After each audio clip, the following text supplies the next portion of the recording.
સુરતમાં deputy mayor doctor Narendra Patil કીચડમાં બૂટ કપડાં ન બગડે તે માટે ફાયર ઓફિસરના ખભે ટીંગાઈ ગયા હતા.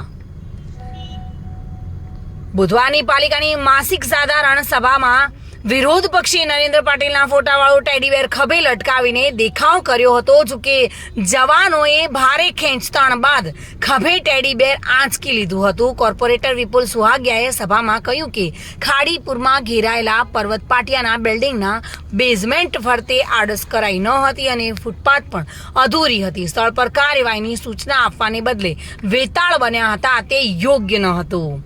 બૂટ કપડાં બચાવવા કર્મી પર ટીંગાયા હતા અને સભામાં ડેપ્યુટી મેયરના ફોટાવાળું ટેડીબેર લટકાવીને આપનો વિરોધ દર્શાવવામાં આવ્યો હતો.